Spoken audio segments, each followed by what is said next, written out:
pretty much always onto something in the show. We just never really get on it. On something or onto something? Could be, but welcome, everybody. Before I do this new intro that I did, we're solving all of racing's problems in 2 beers, shotgun style. So this is going to be a 30-second show, so hang on while I delete everybody. For the record, yeah. For the record, yeah. For the record, yeah. For the record, yeah. For the record. Been a little too nice to y'all. Now I gotta up price for y'all. Snake eyes on dice for y'all. Shoulders on ice for y'all. Frozen. A6 all the hate. I won't get involved today. Got lost in the ball and age. I'm flipping the bars and flipping the on record, off record. I still count wins when they doubt it. On record, off record. I let them take advantage. I was wildin'. On record, off record deals. Tell them talk to Colin for the quote. On record, off record. I still want the act, not the ghost. Running through it with the young influence. Adolescent presence. I'm succumbing to it. I've been giving yeses when I shouldn't do it. I complete ejected with the moves elusive. And I'm barely moving, but I'm still gon' boost them. I can't work on winnings when I know you're losing. So I with the winners and they throw the deuces. Guess I have to pivot, shooting the bazookas for the facts. I need racks, paper, cash, fuck a tax. That's a joke. Tell them laugh. Uncle Sam, fuck out the bag. Brody plot, will get a whack. Contract, give me the max. I got lab on my back. Bro, I feel like that was in a stunt video right there. That was awesome. No, I bought a new app, if you can't tell. Yeah, I was going to ask how that got done. What app is it? Beat Snap or something like that. Pretty good. I'm sure everybody gets sick of it because I'm going to overuse it, but I've only used it once. Maybe you show the intro, though? Oh, sure. I did it 1 minute for Instagram, that's why. It wasn't really an intro. It was just a video that I played with, and then since I paid for it, I have to use it more than once. Who did the logo render? Buddy of mine. A long time ago. It's a good one. Actually, I sent it to you, right? Yeah, no, I got it. Right. I saw that and I was like, yeah, I need that. I need that. Welcome, everybody. Couple of changes. We're in HD, 1080. I would have known I would have shaved. Yeah. Now we're in your face ugly. We're solving real problems here. Every time I drink a beer, I end up solving the world's problems. I was excited when you told me that we were going to solve things and fix things. You know, we're going to solve the world's hunger for racing. Yeah, pretty much, yeah. So, RC racing. That's what we're going to talk about today. Some people are sick of it, but realistically, it's a lot of things only people complain about. So, it's what we're talking about. This whole channel is dedicated to people complaining. So, we're going to do in 2 beers and 1 water because I always have to have a water in there. Hydration's important. Yeah, got gout. So, most of us here have raced. Pete raced-ish. Yeah, Pete? I used to race every weekend before I went to a car accident, ironically, because once you start reviewing car after car after car, you don't have time to race anymore. Right. But yeah. When you went to the track, did people recognize you as the magazine guy? After a while, yeah. Did it turn into them asking you like magazine guy questions, like what's your favorite, this, that, and the other thing? Because you had so much experience with it. I think they were like, "Wow, turns out you can't drive. I don't need to ask you anything." So, okay, fair enough. Not so much. I've always had that nightmare of being the industry guy that worked for a company, but it was terrible at RC. So I stopped eventually. Like, same. I'll defend people who can and can't drive as long as you can articulate changes. It doesn't matter how fast you are, but because engineering and F1 don't drive cars, but they're the ones doing all the setup changes, right? You just have to someone tell you what it's doing different, or just be able to feel it. So, I mean, I raced okay. I was decent, and Charlie was a professional amateur firefighter and an RC racer. And rental car destroyer. Yep. So we had a little history. Me and Pete were in the magazine, so we covered races a lot. We had to look at pictures of races a lot. We got to hear everybody complain about races. We got to be complained about at races as media, which was always my favorite. And so I would say we're semi-erect. I mean, professional. Oh, sorry. What? Yeah. So 2 beers. I've also worked with top racers. I've attended world championships. I've been an event organizer myself, a race announcer, and I've had many opinions on how we can fix racing. So I'm excited to share with everyone. So I do have a little like guidelines today because I was getting ready for the show, and I thought about trying to make some sort of picture about this, but instead I just have the little banners at the bottom. So racing, we fix it. So we're going to start off with the actual question of, is racing RC cars broken? At what level? It's just a fundamental question. There's many levels of this RC racing. So is there a fundamental issue with RC racing right now, in the past, in the future? Like, is there a problem with RC racing? Is it going down? Is it going up? Is it broken? Is it boring?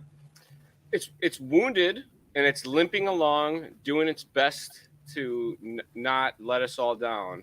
And there's so many different ways to look at types of racing that are going on. I think club racing has been healthy. Big racing has its ups and downs as far as the time at the track for the drive time, the money that you pay, all the things that are involved. As a pro racers would probably pick apart. There's many things to hammer on there, but I think club racing seems like has been, from where I'm sitting, pretty healthy. I talk to folks every day that are out doing club racing and having a good time learning the hobby. So, do you think it's accurate to say that any growth or not in club racing is exclusively the result of how the tracks themselves are behaving? Because I don't see how Team Associate or Team Losi or X-Ray can actually get people to the tracks. I don't think they're a real influence. They make a good car that you can run once you get there, but I think either your buddy goes to check it out and you go with him and you get hooked, or you find it that way. Because otherwise you don't really find the race cars until you get interested in racing. Your team guys get them to come back, I think, is the big thing. They may not get them to go to the track originally because they're so busy being at the track, being RC nerds, that they're not out there sharing this experience very well.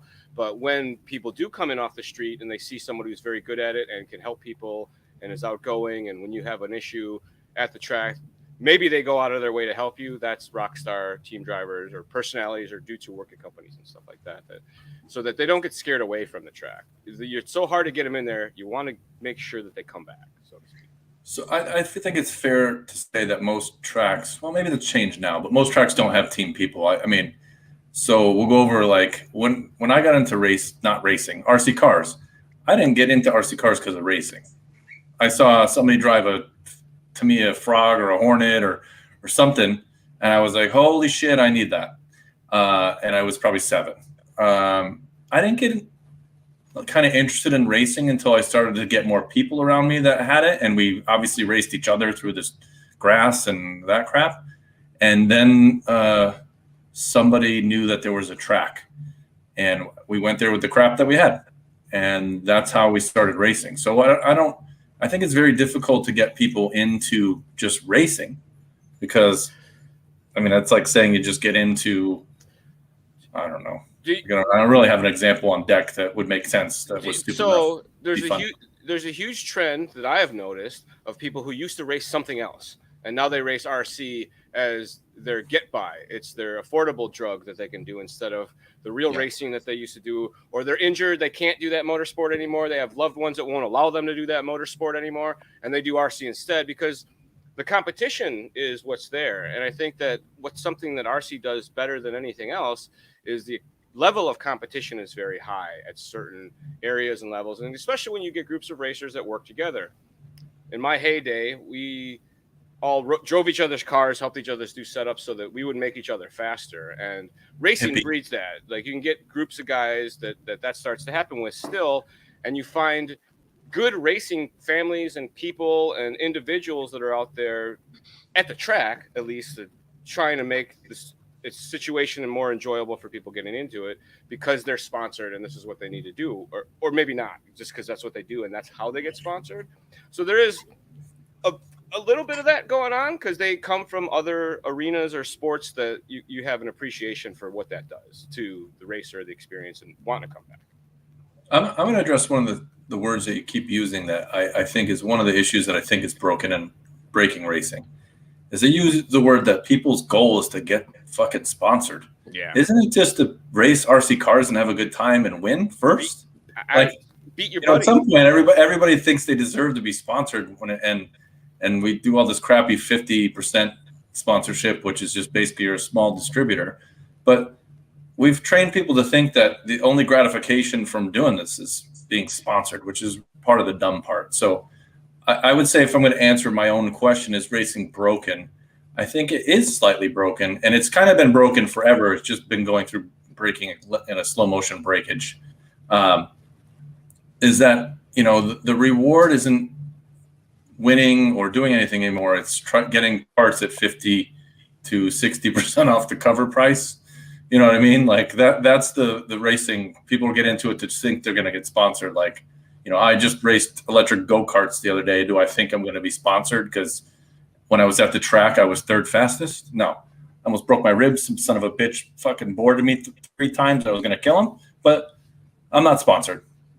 I'm sponsored by Mercedes. So I race Formula One now. So pro. So Charlie, is racing broken or not? Because when we have to move on to the next one, if we all answered no, my 2-beer solving is done and it's covered. I just think it's wounded. I'm a silver lining type of guy. I've been around this a minute. I've seen it go up and down. I've seen classes come and go. I've seen new things come along that have stayed for a very long time. So I think that racing is as broken as society is. Can I say that? Like the perceptions and I want to be sponsored and I deserve something for all the things that I've done. I'm out there exposing this company that I buy motor oil. I buy motor oil and I put it in my car. I don't put their stickers on my car. But in RC racing, whatever we spend our money on, we put those stickers on there and we get exposure, and we feel like because we've helped somebody with that, we deserve some payback beyond helping someone. And I think that's a bigger problem than racing. That's a problem with us. Yeah, I think you can have one track say that racing is going great for them, and another one saying, yeah, it's broken. I can't maintain this clay track, and the guys are all jerks, and they all want free par or whatever. It depends on track to track. But on the whole, I would say an aspect of it that's broken is I think racing now is a closed loop. Racers know about race cars, and they buy them to go racing, and they show their race cars to other racers, and it's just it's a circle. It's not like back in when we were all coming up. Where you might get into the hobby because you saw a clodbuster or something, but then you read a magazine, and of course magazines consolidated everything, and you realize there's this racing universe, and you'd see ads, and I remember one of the first ads I saw, I think it was for Pro SE, and Losey's ad made it look like a really cheap car you wouldn't want, and then I quickly realized, no, that's the car you do want, because it's a race car, and you learn the hobby, and you learn what ESC stands for, all that stuff, and I think race cars back then, especially because even if you weren't racing, you bought a race car, or you bought something that looked like a race car. Racing was really floating a whole wide swath of the hobby, whereas now racing just feeds racing. Racing isn't selling any trail trucks or any bash on short course trucks or no prep drag cars. It's strictly that closed circle. There's people that are in RC that don't even know that racing's a thing, type of deal. Like they've never heard of a track or been told. Of course. Right. And I think that those are the people that are probably hit or miss. You tell them that they want nothing to do with it sometimes. No, we just play with them. They're just for fun. Racing is serious. Yeah. It'd be great if there was an industry group that would say, yeah, we're going to devote, the dues you pay to things like trying to get viral racing content out there. Like there's a video I share so often. It always gets a lot of attention of just insanely fast stock cars. And that thing gets millions of views. I'm saying millions of views on iShoot, but it's over the years, millions and millions of views. It goes viral every 6 months or a year. And I'm sure that a not insignificant number of people have discovered, stock car racing, that is still a thing, or that it wasn't a thing at all because it was so long ago when it first became a thing. And I don't think there's anything really like that for RC compared to drones. Drones got all kinds of viral activity, and still everyone knows what a drone is. But there are very few people who, even if they know that RC car racing is a thing, know what it looks like, and would be like, wow, that's not what I expected. They're crazy fast, or I didn't know they could do that, or anything like that. And I think RC cars are long overdue for that moment where they become part of the popular zeitgeist, and suddenly everyone has to have an RC car. The industry would love for that to happen, but it isn't happening right now. Drones beat him to the punch somehow.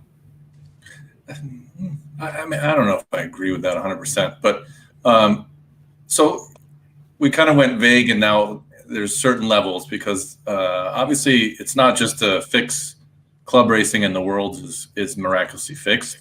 So there's different levels. So on a club level, I think a lot of the tracks have gone to maybe a little bit too difficult for people, especially off-road dirt, where they went to the motorcycle excite bike style, where you can't actually drive. You have to time everything. Or if you go to the track, and I mean, I'll accuse Revelation of having the 12-foot jump that always launched someone into the street. That, you know, there's club racing may be healthy, and we talked about this slightly before we went on live. I think slash racing, if a slash didn't come out when it did, I think racing overall, including nitro, would be 50% less than it is now. That was a huge rush into racing. I got back, even though I did this for a living at the time, I didn't really go to the track because, as Pete and I say, is when, and I'm sure Charlie's a little bit less because he's crazy into RC. The more I had to do it for work, the less I did it for fun. But I got back into racing, especially electric, because I just raced 8-scale nitro for slash racing. And for slash racing when it was fun, not the competitive douchery it is now. I stopped racing completely when I started working very seriously. Like, I would go to events, but I wouldn't race myself at all. And the first time I actually came back and raced was a slash race. Right. One so of the first times. Little fun. So that's a key thing. And if you're a local track, one of the things you do have to remember is that the first thing this stupid hobby has to be is fun. If somebody shows up and everybody's not having fun, it's just not going to last. You'll slowly burn everybody out, because as you sit at the track for 12 hours and rib each other all day about how sucky you are, that's not a good environment for people coming in.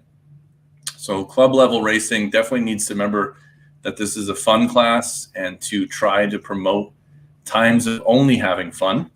And I'm not saying like do a stupid race with clown cars and balloons, but it's got to be a more of a fun atmosphere. And I'm not going to say family, because I can really give two shits if kids are there. But kids, because I mean, I raced when I was 12, and I was one of the only few kids there. So it wasn't like it was always a kids environment. Racing is expensive. It's just a cheaper form than racing than, say, full cars. So it's not cheap, even though it is cheap to some people and very expensive to others. So club level, definitely, you got to keep it fun. And if people are coming to your track, just remember that. Don't start catering to the person complaining that they can't set up the car to their track and all that stupid shit. Yeah.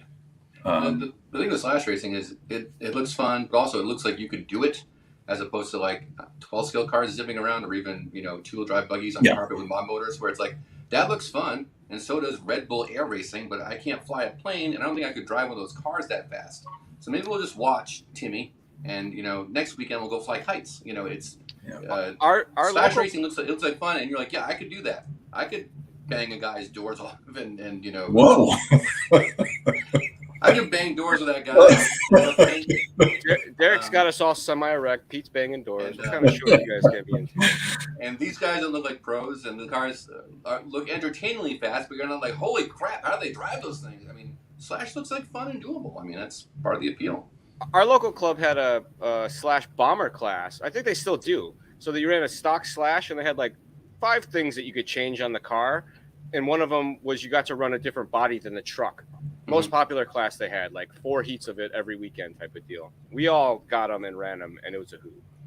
Because it was silly and fun to watch the cars go around the track. You'd smile driving your car. Like, I think too many track operators don't realize that they can cultivate the type of scene that occurs at their track. It doesn't just have to happen willy-nilly. You can cultivate, you know, what kind of an atmosphere you want to have, and what kind of activity you want to have. And for a lot of these guys, you know, it's nothing to buy a new body every month. So you know, 1, you'll sell more bodies, but 2, it keeps it fun and interesting. Hey, listen, guys, for April, it's going to be, you know, Baja Bug month. We're going to raise Baja Bugs. Still your slash, but we're going to put Baja Bugs on it.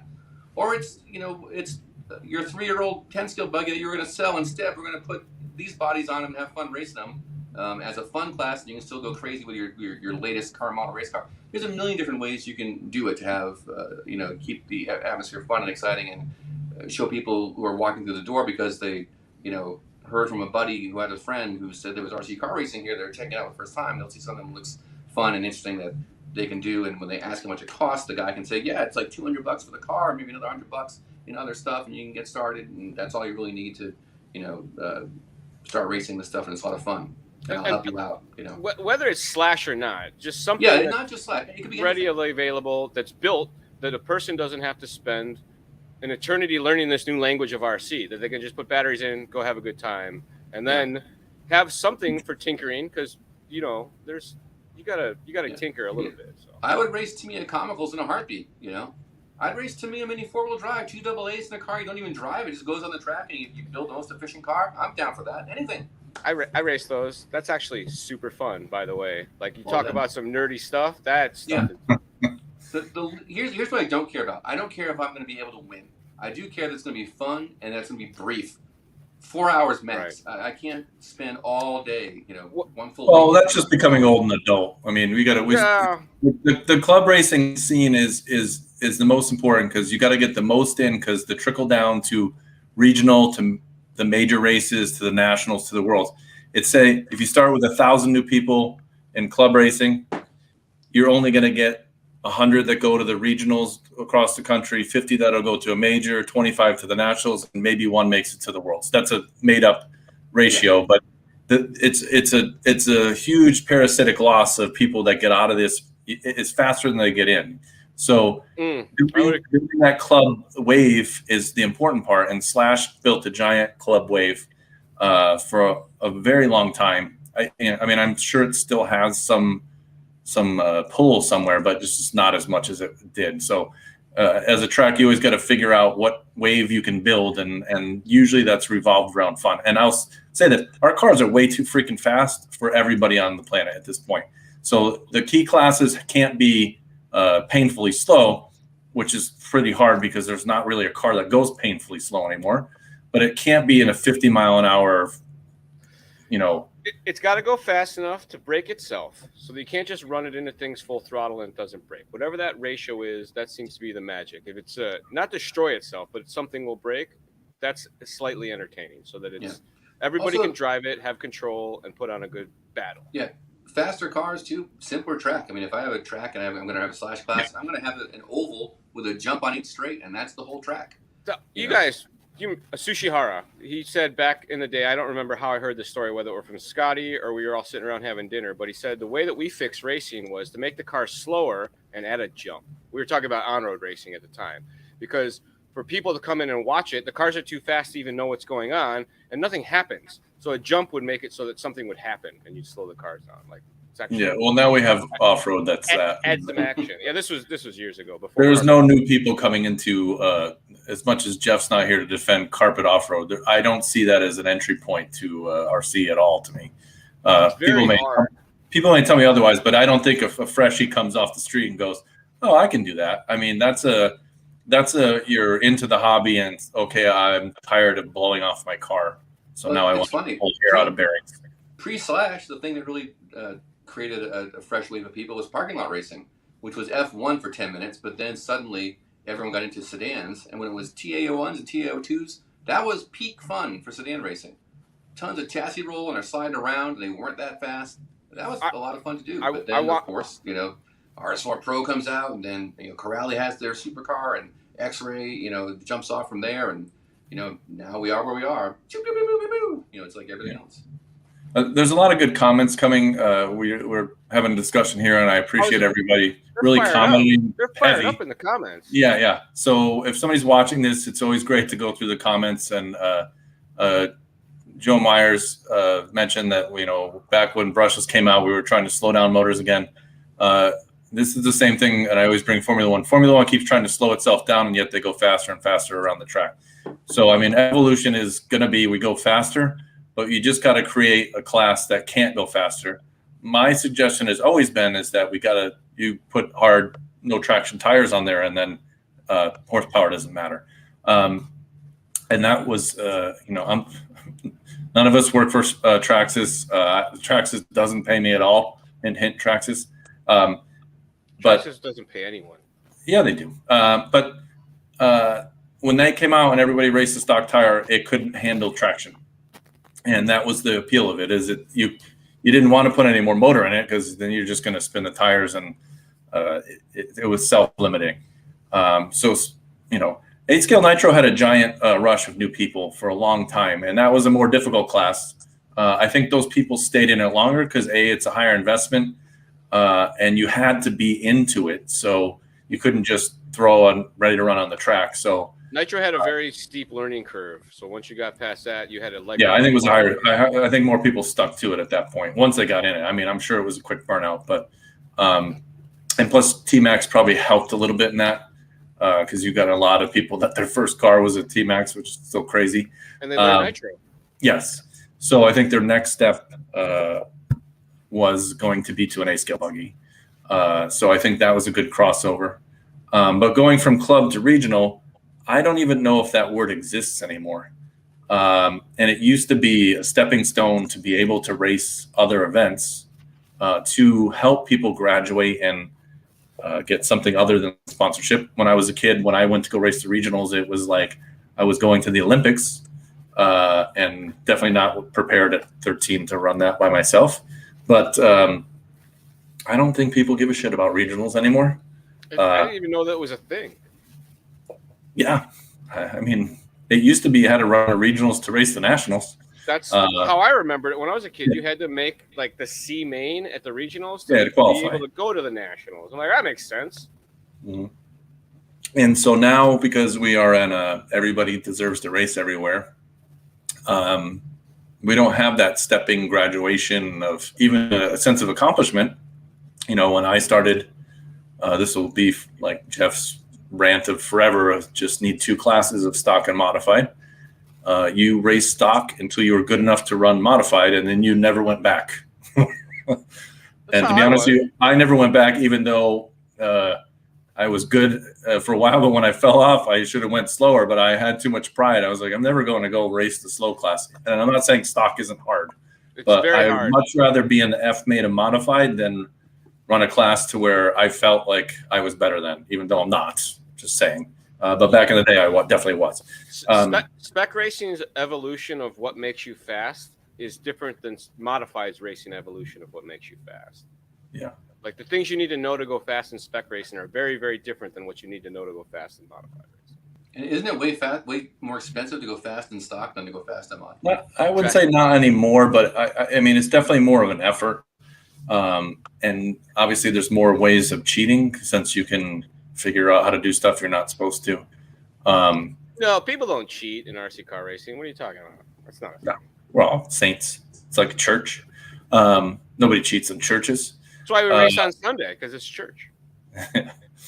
But there's not the great thing about racing in the generation we did. There wasn't many options of what you could race. So you had off-road and you had on-road. And there wasn't 42 classes. I mean, there wasn't touring cars when I grew up. It was pan car and 12 scale for on-road, and you raced off-road, 2-wheel drive, and 4-wheel drives for people that had a lot of money that couldn't drive because the cars were expensive, and whoever raced it sucked a bag of I raced carpet oval because the local track wasn't oval and carpeted. I didn't choose it. I'm like, okay, this is the track you have. I'll buy a car for this track because that's where the racing is. Yeah. I want more RC. This is what you do. I'm in. Yeah. Yep. So regionals have kind of disappeared, and that's a sad missing part, only because it was a stepping stone that would allow people to feel a sense of accomplishment that, hey, I qualified to do something above. I think I'm the 1994 Region 12 scale oval champion, something like that. Somebody look that up, please, right now. It was at Midwest Triathlon. It was amazing. Yeah. But even your regionals problem, this is a scenario that's a problem for people who get into racing. It's not really, it doesn't do anything to get more people into it and grow the whole, racing pie. I would love it if racing was like bowling. Like lots of people once a month or so, they take the kids bowling for fun. I'm not making about kids, but it's a thing you can do as a leisure activity. Sometimes I go bowling. Let's grab the RC cars and go down to the you know? track. All right. Yeah, it would be great if an RC car was like something that every, hopefully ladies too, but at least every boy, has an RC car, whether he's 12 or 21 or 35 or 40. But that they're that ubiquitous, and a lot of people will once a month or so go to the track and race, and they race other people who go to the track once a month or so, and it's not super serious. It's just they're having fun, but the car's getting timed, and there is a winner at the end, and they go home after 4 hours of that. Just like bowling doesn't take all day. Well, but here's I'll defend RC. Bowling is like RC. Is that your bowling lanes are a club race. On Friday nights when the lanes are closed because all the league nerds are there in their same shirts, they're a little bit more serious. Well, no, they do have regional events, and they do have nationals, and I think they have a world bowling challenge. So but that's the point I'm making. There's two separate universes. There's the hardcore racing universe, guys trying to get to the regionals, and then the nats, and then the worlds, and then the part that's really keeping the whole industry afloat is the many more people coming in every once a month or so just to have fun and put down $15 to have a day of racing and be organized about it, and that's what they decide to do that Sunday, and next Sunday they'll do something different, because there's really nothing like that happening in RC. You're either a racer and you do it every weekend, or you want to do it every weekend if you could, you try to get to the track every weekend, or you're just not racing. Or you're doing something like you're trail trucking, and I'm a little sad. To the trail truck group, and you say, "Hey, anyone want to get together at the XYZ park?"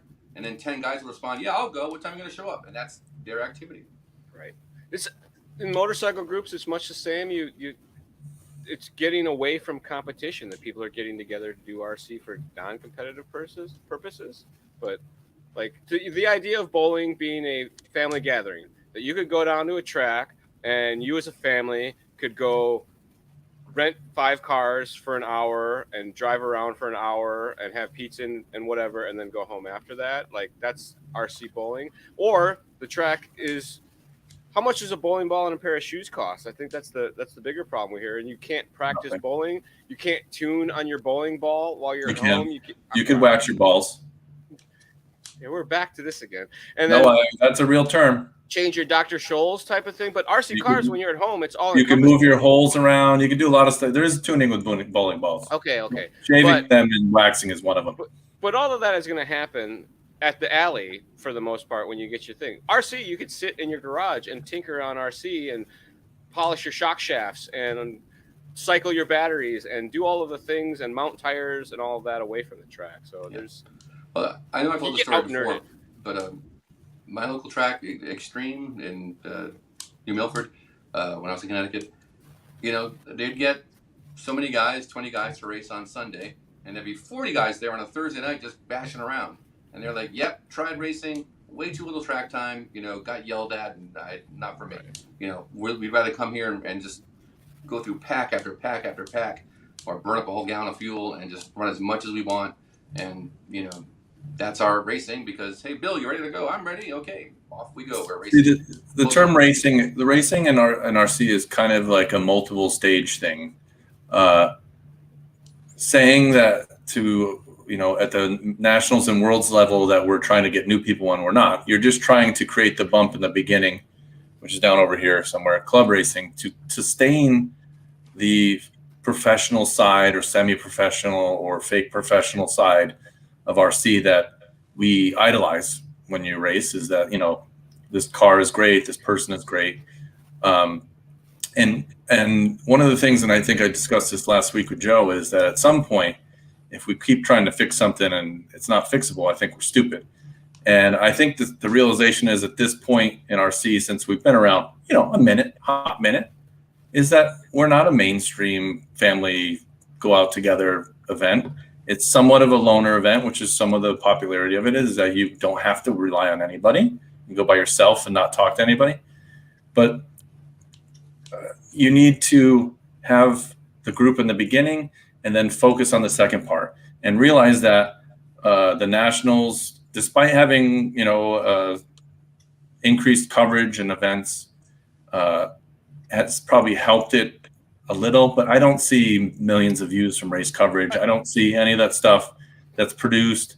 Part of it would be, and this is the part that RC hasn't learned and companies don't want, is personality sells events. And we haven't sold a personality, you watch Storage Wars, people shopping for shit in a storage for the personality, not for the $4 dildo they found in there. So that's part of the thing that's missing. And I could say I learned that from Chianelli being at Car Action, is that he did nothing, but he was a personality and people thought he did everything. So, and that's not a knock to it. It was just smart. He cut his visor. Yeah. But he was smart, and not taking away if anything, he did for the hobby, because people idolized that guy, and he was a little rock star of RC. And but the personality is what's going to make someone watch RC. It's definitely not the annoying fighting cats of Nitro. It's too fast usually for cameras. I mean, 20-second lapse it's super ADD, which might be attractive to someone, but realistically, for filming, it's a nightmare. And you need a good set of announcers. I'm not knocking all the race coverage I've seen, but the competition format's broken too. Never mind the fact that if someone is there and they're into it, you try to tell them what's going on at the race. They're like, what? I'm out. Qual points. So it's funny. I did a RC Fest, Horizons event. Adam Munns. What's that? Adam Munns, right? No, not that one. Different one. I don't know. It's RC Fest. It's Horizon. They've got airplanes, helicopters. Okay. But they also had RC car racing going on. It was a full-on race with pro drivers were there, because of course it's Horizon, so all of the Team Lozy guys were there. And it was not packaged for the people who were just at the event with their families to have fun at all. They just ran it like it was a national, like 2 qualifiers and a main type of thing. Yeah, but I mean. Not only that, but that's fine. You can run it that way. I mean, people just want to see the cars doing jumps and stuff, and that happens no matter how you run it. They're not going to watch it all day to see who makes the main. But, the announcing was traditional announcing for racers, not for anyone watching. Yeah. Not once did the announcer talk about, this is what you're looking at, this is how they drive them. This is why they're doing this, and this is what that guy's doing, when they pull up to the side of the track and that guy is working on the car, what's he doing? None of that. And on top of that, in addition to I'm not learning anything. What am I looking at? The announcing was angry. It was it's like, wow, I guess RC car racing is tense and yelling and expensive. It just doesn't look like fun. The helicopters look like fun. Let's go to the drone race over there and check that out again.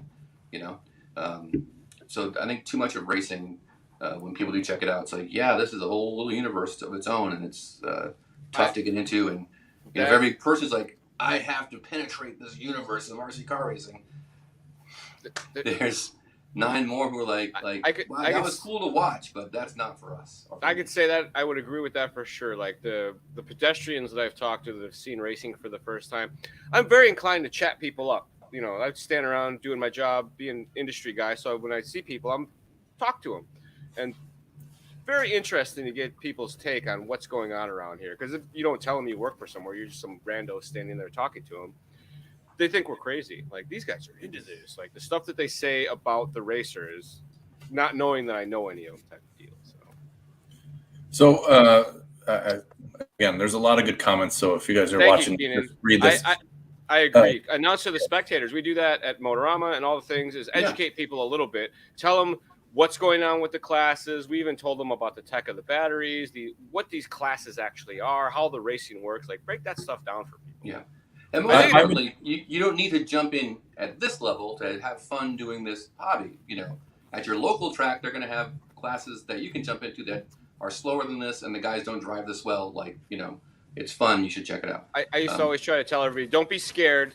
They have starter classes for all this stuff as well, so you can find out about racing, learn to get this good type of deal. So yeah, I think the world setup used to have an announcer for the racers and announcing for the people who watched, which was dumb, because I've been to a few worlds that people watched, but they can eliminate the play-by-play announcement for the racers, because honestly, I think it's probably distracting. It was for me, and it's probably very distracting for those in a battle. So taking that out and directing it towards the public and not letting even the racers hear that shit is probably smart for racing. Like I said, there's fixing racing in multiple levels. One of it is trying to get people in, and one of it's fixing the current professional race series we have of issues that even suck for 20 years at this point. So I think that's 100% directing a person with some sort of an entertainment experience outward and telling the guys, cut the track again and you're fucking getting docked a lap or two different live feeds. A-Main had the world championships at the fairgrounds the year that Hartson won, 2010, 8, 9, I can't remember. But they had the live RC booth set up broadcasting to the spectators while the track announcer announced to the racers only. Like they cut the audio from the track announcer and broadcast our spectator announcement to the stands, so to speak. And that went over very well because like people were in the broadcast booth watching that stuff versus listening to the track announcer, because the track announcer has a job to do for the racers that makes it impossible for them to make it an entertaining show for the spectators. They have a checklist of things they're supposed to go through during an IFMAR race type of deal. Yeah. So spectator announcer being separate, I think, is key to all of this. It's just like when you go to any event.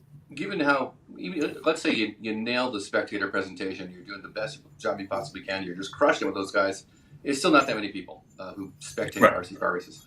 So more brands, and again, ideally it'd be great if there was a industry group that was doing this as opposed to every brand being out for themselves, but you got to think more outside the box, to use a cliche, and try to bring in new eyeballs. I mean, why don't you contact one of the top YouTube vloggers who has a massive platform, and he's not going to do it for free, but whatever. You pay that kid, like, yeah, I'm going to go RC car racing with professional RC car racers. Let's see how I do. Woo! Like, vloggers work for hotel and food, so event organizers hire all of the vloggers, bring them to your events.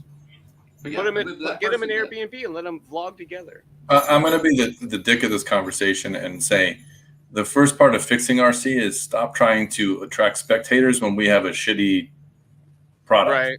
Got to give them something to look at. So we got to fix the racing before we have somebody sitting there with us trying to explain 42 hours of qualifying and 4 minutes of what matters. I'll tell you, if every track was suddenly flooded next weekend with people who were saying like, I'm brand new to the hobby, I want to like get into racing on the track, it would kind of like fix itself because those people aren't gonna run against the A-Main guys. They're gonna have their own class of new guys, and they'll figure it out as they go along. So I wouldn't say don't have them come in until we fix the racing, but that would help fix racing. What will happen is they'll go to the track with their RC car and they're like, what happens now is like, well, we don't have a class that you can race that in or whatever. So come back on a practice day. But dude wants to race. And like, we don't have anything that you can race that in. There's no accommodation. Like if you don't have the right stuff, like you got an RTR motor, you can't run in the stock class. So if you want to come back and race, you got to go buy $100 system to come in here and try this thing out type of deal. So we need to work away from some in my scenario, they're buying the car at the racetrack and the track operator says, this is what we race here. And at that point, I would make sure I have plenty of slashes or the equivalent armor, something that everyone can just take out of a box and run, as opposed to learning how to build a car and maintain a car and tune a car and set gear mesh before they can even turn a lap. That's the second addiction. So fixing. So we're going to move on from attracting people that don't exist. We're going to go. I mean, the classes. I think we're spreading them too thin to where it's too many. Somebody mentioned in the comments that we count entries and not bodies, which is true. We have 600 entries, but yet 17 classes. More importantly, we count entry fees. Right. Well, which I'm fine with. And I've said this before, is that I think, to be quite honest with you, is that I think it's too cheap to race RC cars, which is why we try having people run 13 classes and make it a 42-hour day.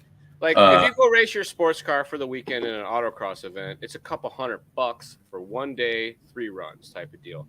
RC cars, you get 10 runs in the course of the weekend over the 5 days, and you get to whine and complain and get catered on the whole time if you get missed laps or whatever. If that stuff happens in real motorsports, you're screwed. Sorry, buddy.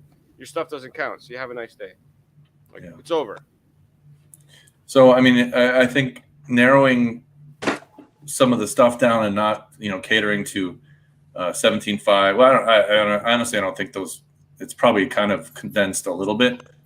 That's the good thing about nitro. There really isn't anything to. You're not running two classes. You're running trucks and buggies, which truggies naturally no. dying. They got sportsman and intermediate and novice and pro and expert all at the same race, running with essentially the same car, isn't it? Right. So, I mean, the format of our racing is not spectator friendly. It's not really someone who has a. I guess if you're into it, it doesn't matter because, I used to go to a race. I guess I never really did 3-day events ever in my life. I covered them, but it's just too long of a day, and everybody doesn't seem happy at Sunday race day and the main events at 10 o'clock at night. I just think it's a dumb format. Okay, and that's why. Hold on. I got to stop for 1 minute. We've been pretty negative about this whole racing experience the whole time. But I will say there's been plenty of times at the end of the weekend where I have encountered people that learned something from the weekend and they took something away from suffering through these very long, painful events where you only drive your car once or twice a day after you're at the car for 12 hours or at the track for 12 hours. But they're just few and far between as compared to our perception that we're going to get. And we're all very jaded old men that have been doing this for a long time. Right. But I just feel like we got to, it's not that bad. It's a little bad. Yeah. Well, I would never say it's bad. It just could be better. Yeah, definitely. And banging doors off and stuff. Banging doors and polishing shafts. Hand work here is right. Is the main is not confusing. That's the focus, is that we focus on qualifying for 3 days, and the mains are short, and that's the main attraction. We don't focus on the main attraction.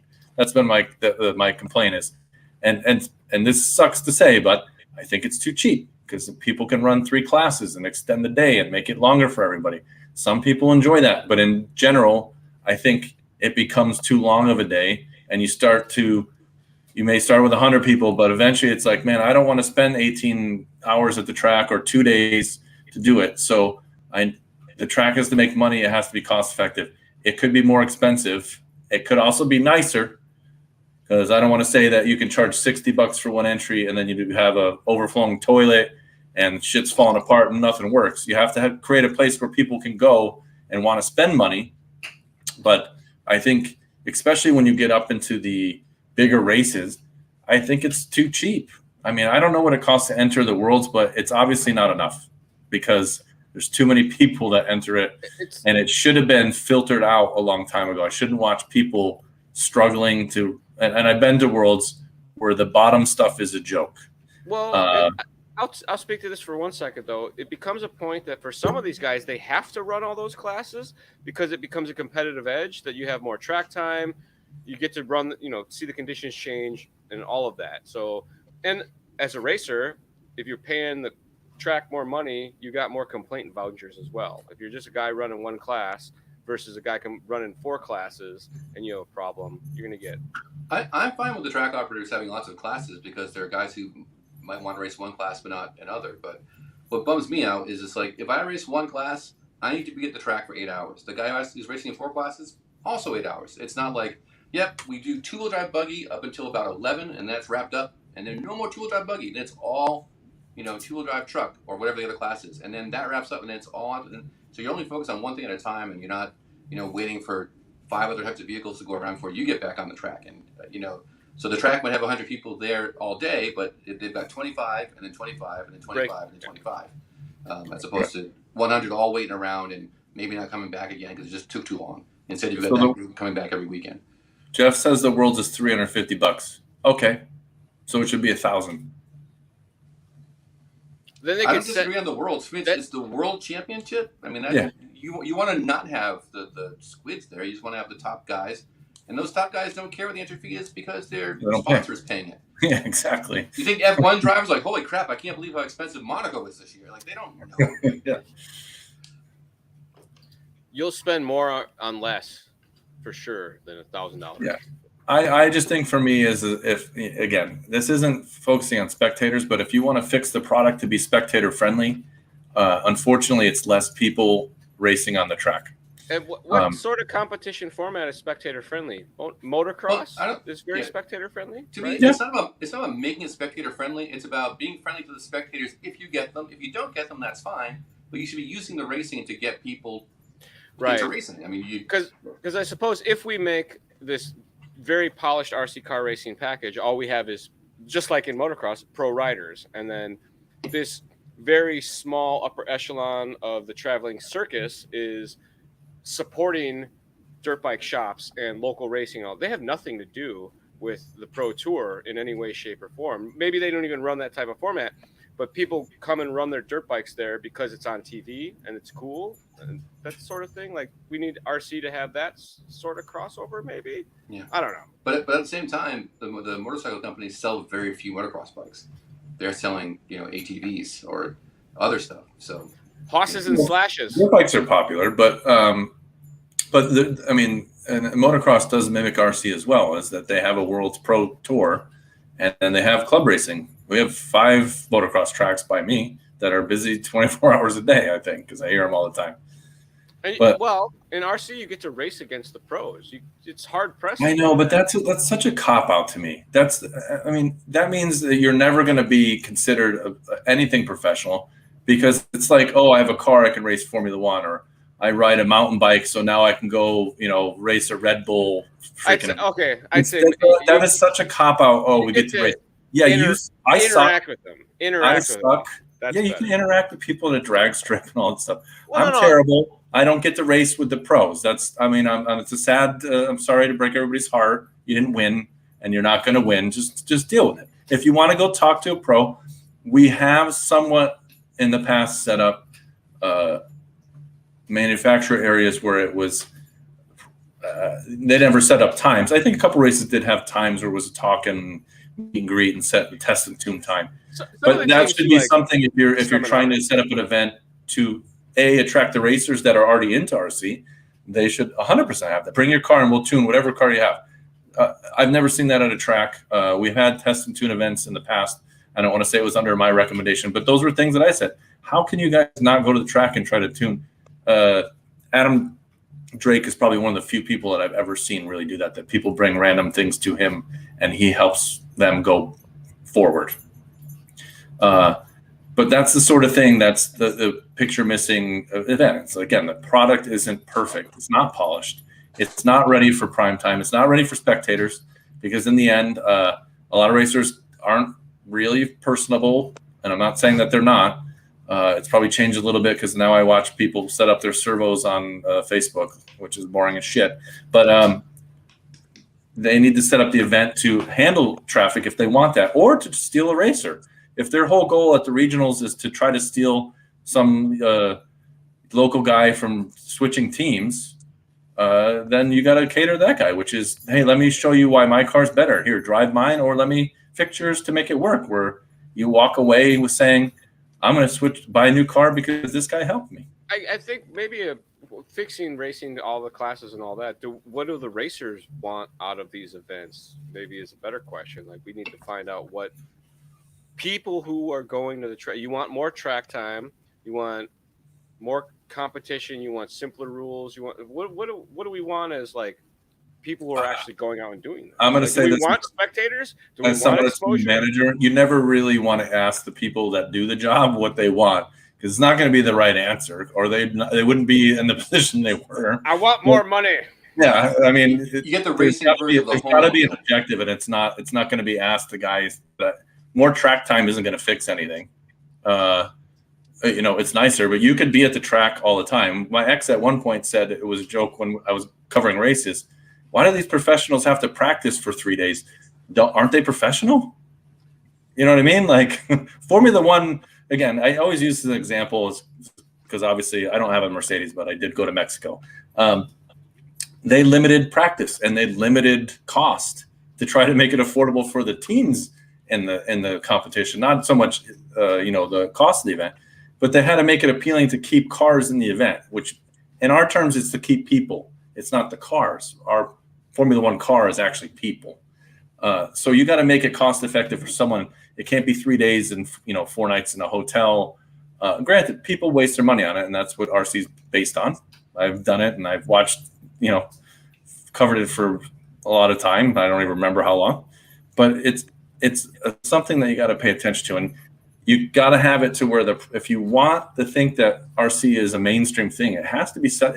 We're not in the 1800s. There's examples of how to do all this stuff. Bowling's been on TV, darts. I watched slap ball tournament the other day. Stacking Cups was on national TV. All this shit's been on TV. I covered a beer pong event that was on ESPN, and it had professional coverage in Vegas. And it started as a shit show, but at the end, it was a professional teams fighting each other at beer pong. It's very easy. It's A, personality, and B, you got to have the right look. It's very easy, he says, online magazine owner man. But, and also, it's not like, these media, opportunities call you up on the phone and say, is it okay if I come to your track and show it to millions of people? Like, you need to have someone reaching out either for your brand or, again, ideally, to have Roar would be handling this, or IFMAR. Like, yeah, we got to get some eyeballs on the IFMAR world outside of the RC industry. How do we do that? Who can we contact? Who can make this happen for us? Who can we pay to come out here to make it part of their media platform to show this stuff, because it's super cool. It's little cars that go crazy fast, and there's this whole universe of people who race them professionally. That's crazy. They race toy cars, but it just doesn't happen because no one's trying to make it happen. I have talked to many people that are super impressed with how involved racers are, and what they see them taking the transmission apart, pulling the whole car down between races and getting it back together within minutes, and then back out there doing more things. That's impressive to a lot of people that haven't built an RC car. I mean, there's a lot to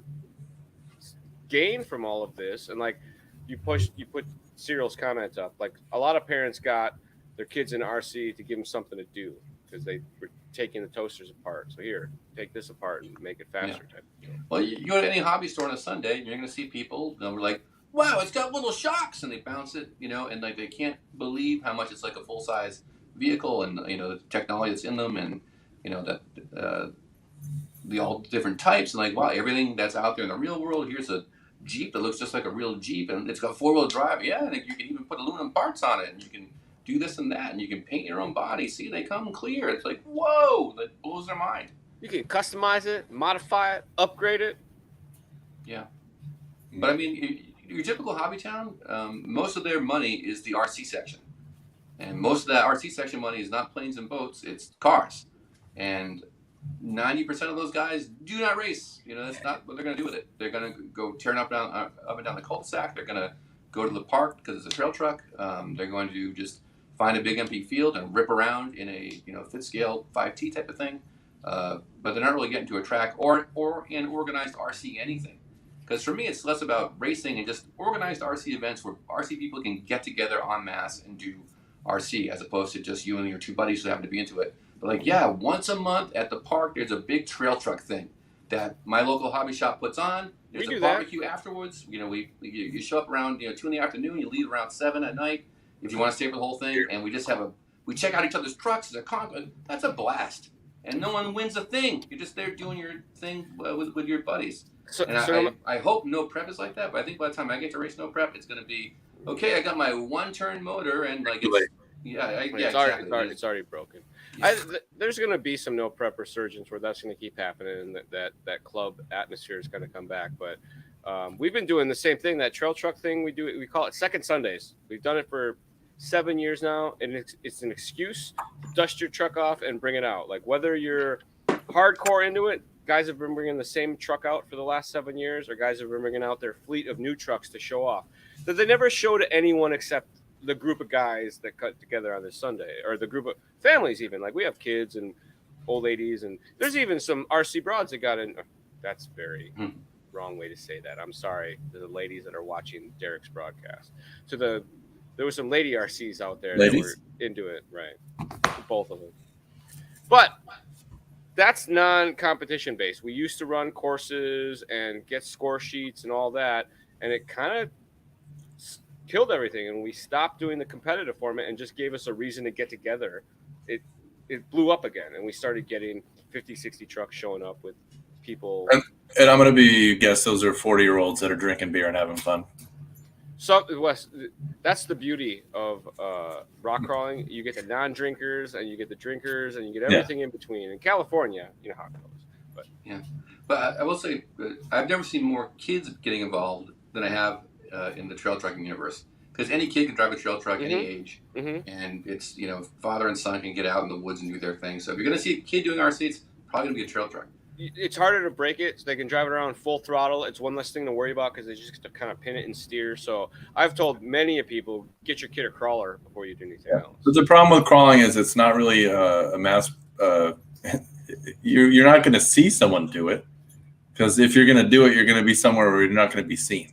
Well, again, so it's not really a good thing to spread. Like, you're not going to run. If you find somebody in the woods, you're going to be like, why is this guy doing it? I disagree. Because if you have a go fast RC car, you need kind of some open space. If you have a rock crawler, you can have a planter in the front of your apartment complex. You could have some sidewalk and some landscaping that is very entertaining all of a sudden, or even some simple like drainage ditch area next to something that is got rocks in it that you probably couldn't drive a regular RC car through, but your rock crawler's like, hey, what's up?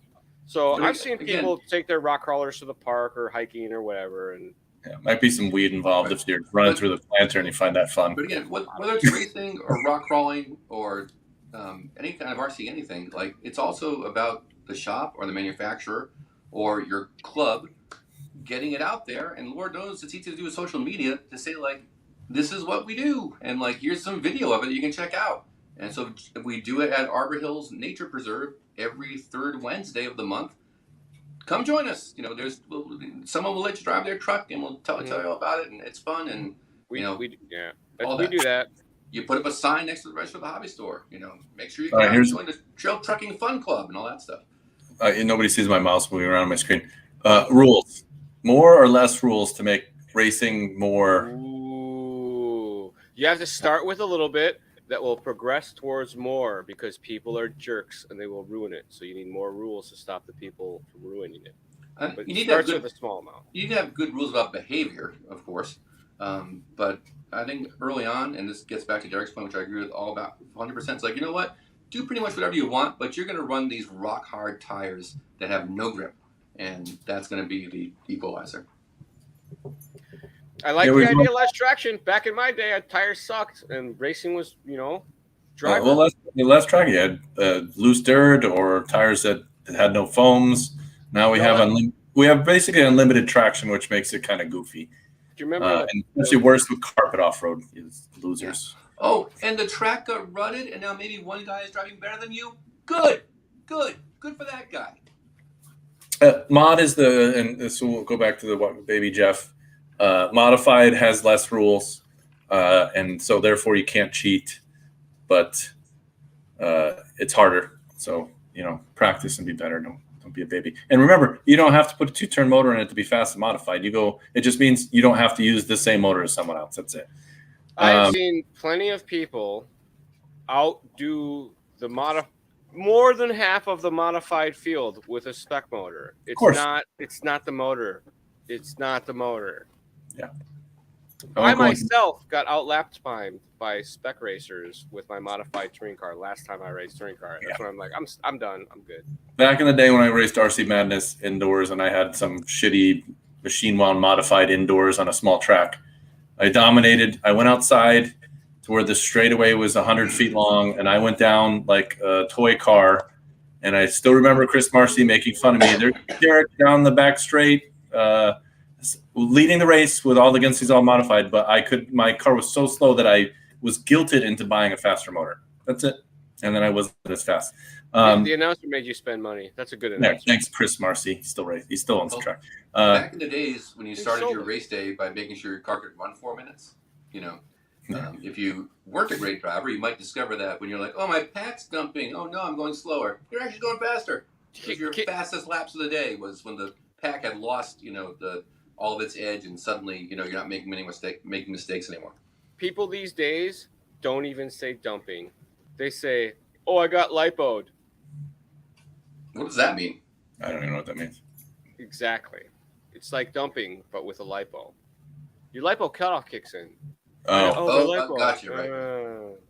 Yeah, shut that off and just get your puffy pack. Ruin it. No one should be dumped. Well, how long are races now that they're dumping a lipo? Longer. And then if you're racing the right class, I mean, nobody uses like big batteries anymore. They use like smaller packs that you can The spec guys, I get emails from people doing spec tuning. They're like, "Oh, the motor's not hot, but I'm getting fade." I'm like, "Are you running a little tiny lightweight battery?" Oh, there you go. Yeah, you can't pull the power up. There's a rule they should have is a minimum capacity, like. Well, but that's tricky because a 5,000 pack that's this big and a 5,000 pack that's this big, obviously one of them's gonna. Right, but if you have a minimum weight and a capacity, it's like, well, if I have to weigh a certain amount, I may as well put it in the battery. You know what the solution to all forms of RC racing is when it comes to the horsepower equalization? The technology exists now that we can have a little black box that a track could own, and you would plug in to the sensor wires, and it would just control the acceleration rate and the top RPM, and everybody's car would have the same amount of horsepower. Nobody tried that. No, they didn't. Yeah, they did. No, they didn't. It wasn't the black box. They tried something similar that was. They had a ramp up and all that stuff, but Charlie, you're saying you get to the track and they say, "Here's your box," and you put it on the car. There you go. Tonight, and even that, the track has the ability to turn the speed up or down. So, like, let's say the layout changes, like, "Oh, you guys need more horsepower for this jump, so we're gonna give you 10% more," and everybody gets the blue box tonight instead of the black box. So, whatever the case may be, but this idea has been discussed in back rooms of RC races for a very long time. An orange back room. No. Yes. It's all right. It wasn't a bad idea. It's just in theory it can't be. There's too many variables after that to control it. So you can't. You got to measure wheel acceleration and stuff like that. You can do all of it, especially nowadays. You could do it, especially now. Back then, maybe not. Now you can. Yeah. Probably now. I wouldn't doubt that now is a much easier thing. So let's go on to this next topic of what I think is also somewhat of a hurt for professional racing. I'm not talking about for club racing. Spec tire or control anything. For me. I think it's good for racing, but everyone hates it when they do it. They're like, well, that's a thing I can't tune on and I can use it to my advantage. But no one else can either. Yeah, I don't care. I want to be able to have that, and that's what happens. What happens with anything spec is that you want to, let's say you have to use this one. You're going to buy 30 of them and find the best one of that one is the general mentality for any hardcore serious racer that wants to win. So they blueprint engines and stuff like that. When it comes to tires at the event, let's say your event specs a tire, and because I've been to events where this happens, there's some sort of perception that there's good, bad, otherwise tires and all this other nonsense. You become very, very reliant on the brands and the manufacturers that you're involved with in those situations. So for an event, it can be a little bit tricky. This is where we separate ourselves from Formula One, is that your Michelin tires are not the same tires as Formula One tires. So on a full race car, nobody gives a shit about the tires, even though they're trying to race to have brand dominance. We have tire companies that are trying to be the better tire, and yet we've eliminated them from events. And right now we're only sponsored by RC companies. So why would we say we're only using one tire and eliminate people from sponsoring and then them developing the better tire? Right? I mean, in the end, I get it that it costs Proline less to not ship 1 million tires to figure out which one is the best. But that's what you should have gambled on. I mean, or that's what's won is who had the best tire, right? Tire is, let's be realistic, it is the single most important part on your car. Number one, more important than anything on the car. It's the only thing that touches the ground, which we race. That's also what we want to use to take away all of the advantages. Is we've been discussing the super hard tire thing to take away traction. So maybe a spec tire that's a super hard compound could actually solve all of this. That you go to the track and all you have to do at a race is buy this set of tires and you can run the class. Like Class A has rock hard tires, Class B has not rock hard tires.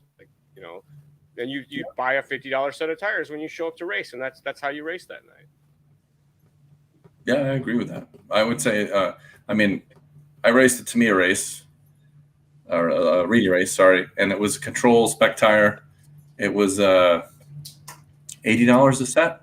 Tire management, no. Yeah, it was $80 a set. So to run the whole race, you had to buy. You were allowed to buy. It was not $80 a set. I guarantee you. I think it was $40. No, definitely not. $80? The tire prices have actually dropped because people got sick of the shit. because they're one-run tires. You were allowed 4 sets of tires, and if you made them in, you got to buy one more, right? So I think it was 60 because it was. I think I calculated it was like $240 in tires to run the event, and that never mind practice tires because you got Right. unlimited tires for practice. Right. So both practice. And then you got to do tire management, which is somewhat fine. But why not just make it one tire that you had to use the whole event? Because once they faded out, they became stable. You didn't have like super lap times, and it would have just eliminated this, running new tires in the front, old in the back, or the tire game was, even in the spec thing, it was a tire game. So why eliminate brands? So someone can have a tire that was better, let them run it. I don't know.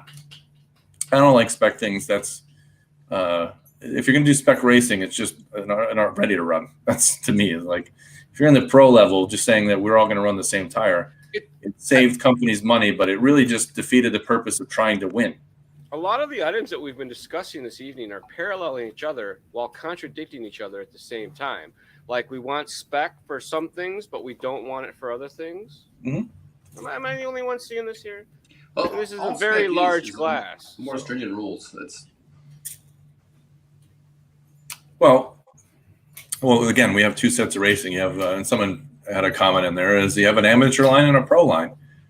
Not the company, but the you know what I mean? There's a definitive difference in what we're trying to do at that race.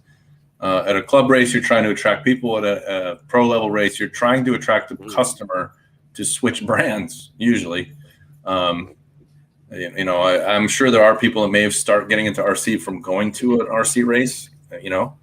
But I don't think I don't see it anymore. Well, what if RC racing looked more like the stuff people do when they play with an RC car? And this makes me think of the whole U4 RC thing. I mean, if there were a racing tire where it's important to me, even though I don't race, that's the winning tire because racing looks like the stuff I do. That tire, apparently, the knobs don't tear off and it's good on grass and dirt, but I can run it on pavement and it doesn't get destroyed in a day. That looks like a tire I should buy because that racer guy won with it on this track that's pavement, dirt, grass, and logs or whatever. Yeah. I don't think it's ever going to happen, but that would be a neat thing, and that would help racing actually have a purpose, which is always to sell product. Racing is always to sell product. Even if the product is the racing itself, getting more entries or getting spectators like F1 and NASCAR and everything, racing is a product. Win on Sunday, sell on Monday, dog. By the way, I promised that we would solve all racing in 2 beers, and I'm out of 2 beers. And I'm out of time. Yeah, and I'm almost out of my water. So I'm pretty sure if anybody watched this, solutions are not always immediate. I don't think we fixed anything. We planted some seeds that will grow into solution trees. Yeah. Yeah, there's some sort of tree being smoked somewhere around here. But not sure we fixed anything. But it was a good attempt. And we may attempt it again in the future because we like to talk about racing because all we do is argue about it. I won't even get into reverse, how much that would save racing. But I like reverse. Yeah. It saved me a lot of work because people call me, my reverse doesn't work. Oh, because you bought a racing speed control and they don't turn the reverse. Oh, the racing allows reverse at my track. I'm like, yeah, I know. Because your track is smart. Yes. See? Where's Jeff, the fucking prick? He's in Canada. Yeah. With that said, we probably will be back next week, I'm hoping. I hope anybody noticed that we're now in 4K and I bought a new camera. So you can see my gray beard's much higher definition, although I may shave it off. And I'm not sponsored by Mercedes. My friend that watched is making fun of my hat. And I don't have Charlie's number to pop up there anymore. It's Charlie at hobbywing.com. Yeah. Anyone can reach me anytime. For a couple weeks after I put your cell phone number back up. Buy our magazine and then subscribe to whatever Facebook and YouTube shit you're watching. And with that, you're going to watch the end and then we'll be done.